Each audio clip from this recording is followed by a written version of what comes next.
Intervención tiene la palabra la diputada Graciela Calderón.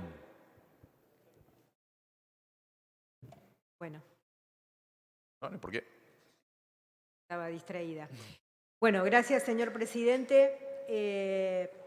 Y la verdad, desde esta banca del Frente de Izquierda Socialista en el Frente de Izquierda Unidad, quería plantear, en primer lugar, mi repudio a toda la persecución que se está realizando contra los luchadores de los movimientos sociales, como bien lo expresó mi compañero Guillermo Cane. La verdad que es inaudito que esta campaña de Alberto Fernández y de Cristina Kirchner, donde no solamente existe la represión hacia quienes se manifiestan simplemente buscando resolver problemas sociales muy duros que atraviesan no solamente a la provincia de Buenos Aires, sino a todo el país, sino que además se defienden de un ajuste económico feroz. Y en ese sentido, por supuesto, expresar toda mi solidaridad y el repudio a la criminalización de la protesta que se está haciendo, a que, por ejemplo, el fiscal ha iniciado una causa contra los compañeros Eduardo Beliboni y el diputado legislador por la Ciudad de Buenos Aires, Gabriel Solano. Pero no son los únicos, sino que también hubo allanamientos a compañeros y compañeras de la CCC. Entonces, yo creo que esta campaña, justamente, a la que se suman juntos, y por supuesto ni que hablar de la ultraderecha de Milei Expert, no se puede creer que el Frente de Todos intente dirimir su interna atacando a los movimientos piqueteros y todo aquel que sale a luchar. Y en contraposición con esa campaña, por supuesto, ni que hablar del tema de los grandes medios de comunicación que fogonean permanentemente esta situación. Es decir, el gobierno, en lugar de ver cómo resuelve esa situación de los grandes bolsones de pobreza que existen en la provincia de Buenos Aires y en el país, lo único que hace es perseguir y reprimir. Claro, uno ahí dice, bueno, ¿por qué lo hace? Y evidentemente, digo, yo recién hace unos minutos atrás escuchaba a la diputada Klug que se hacía una pregunta que a mí me parece importante. Decía, hay que definir a dónde va ese crecimiento que nos dicen que hay en la Argentina.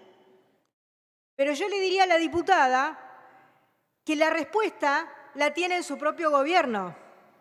Porque después del tembladeral que provocó la renuncia de Guzmán, su ministra, Silvina Batakis, de quien los docentes de la provincia de Buenos Aires tenemos muy malos recuerdos, dijo con claridad en la conferencia de prensa que ratificaba el acuerdo con el FMI.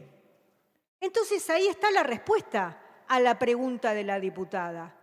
Todo el crecimiento que podamos tener tiene un único objetivo, que es cumplir con las metas del Fondo Monetario Internacional. Dijo, además, que lo que se busca es respetar el equilibrio fiscal. Todos sabemos que por el propio informe del Ministerio de Economía, ese equilibrio fiscal significa bajar al 2,5% del Producto Bruto Interno, o sea, llegar a eso para poder cumplir con estas metas. Eso sí, la ministra dijo que sí y definió que se ratifica todo hacia afuera, pero hacia el interior de nuestro país nos dijo a los trabajadores y trabajadoras, cero pesos.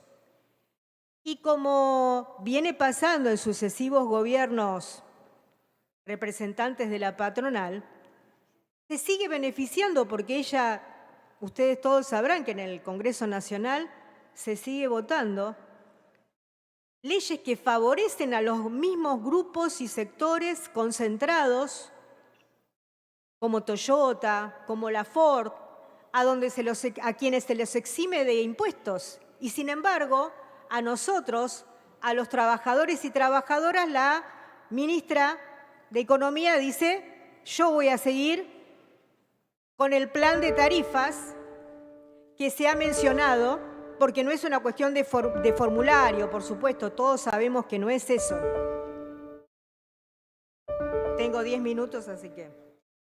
Entonces, a mí me parece que esto es lo fundamental discutir, justamente porque se sigue beneficiando a esos sectores y, como dijo en algún momento la propia vicepresidenta de la Nación, que reconoció que en su gestión estos sectores la habían levantado en pala, dijo ella.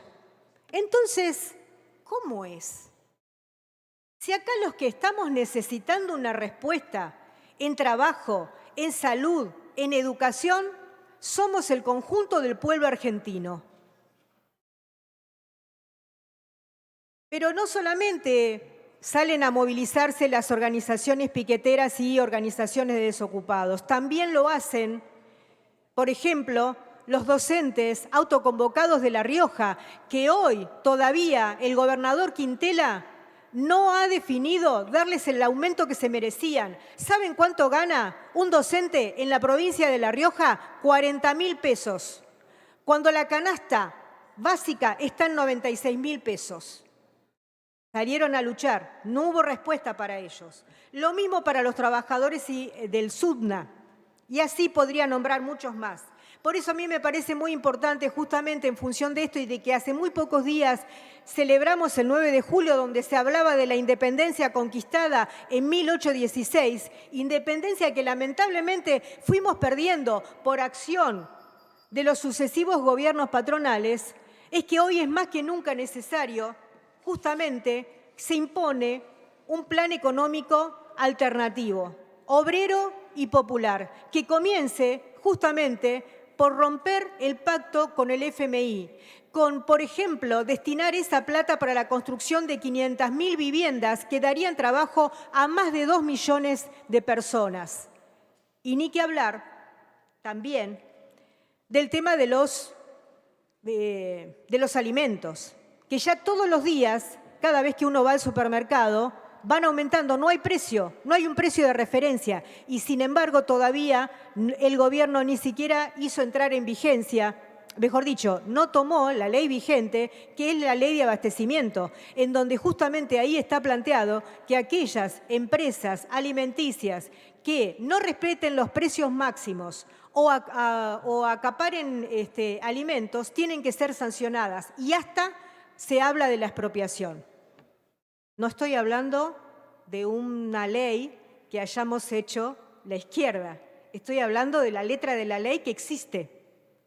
Por eso, desde el Frente de Izquierda Unidad, este último sábado, junto con las organizaciones sociales, hemos justamente ido a la Plaza de Mayo, hemos llenado la Plaza de Mayo porque vamos a seguir peleando por soluciones de fondo, porque se rompa con el FMI, porque esa plata sea destinada para salud, para trabajo y educación, siendo conscientes que eso vendrá de la mano de un gobierno de las y los trabajadores. Y en consonancia con esto, para referirme al otro punto, que está muy ligado a esto. Miren, durante la pandemia se creó el programa ATR. Hoy, mañana, 22.000 trabajadores de la educación quedarán desocupados. Quedarán desocupados. Es decir, mañana el ministro Sileoni, como se lo dije en la propia reunión que tuvimos, hoy se olvida de que esos docentes, en época de pandemia y cuando aún todavía no había la campaña de vacunación, se los obligaba a ir a las casas sin brindarles todos los insumos que necesitaban, como netbook, como celulares, porque como él mismo lo reconoció, fueron muchos los estudiantes que perdieron vinculación con la escuela justamente por esta situación. Fue reclamo de todos de estos 2 años. Por eso quiero reclamar una vez más desde aquí, desde este desde esta legislatura que es necesario que se dé marcha atrás con esta definición de dar por finalizado el programa ATR y al revés, exigirle al ministro Sileoni y al gobernador Kicillof que se garantice la continuidad de los compañeros y compañeras de ATR, que esa continuidad tiene que venir de la mano de incorporarlos a la planta orgánico funcional como pareja pedagógica, algo que tranquilamente se puede dar en el marco del estatuto docente. Nada más. Muchas gracias. Muchas gracias, diputada Calderón. Tiene la palabra el diputado Guillermo Kane.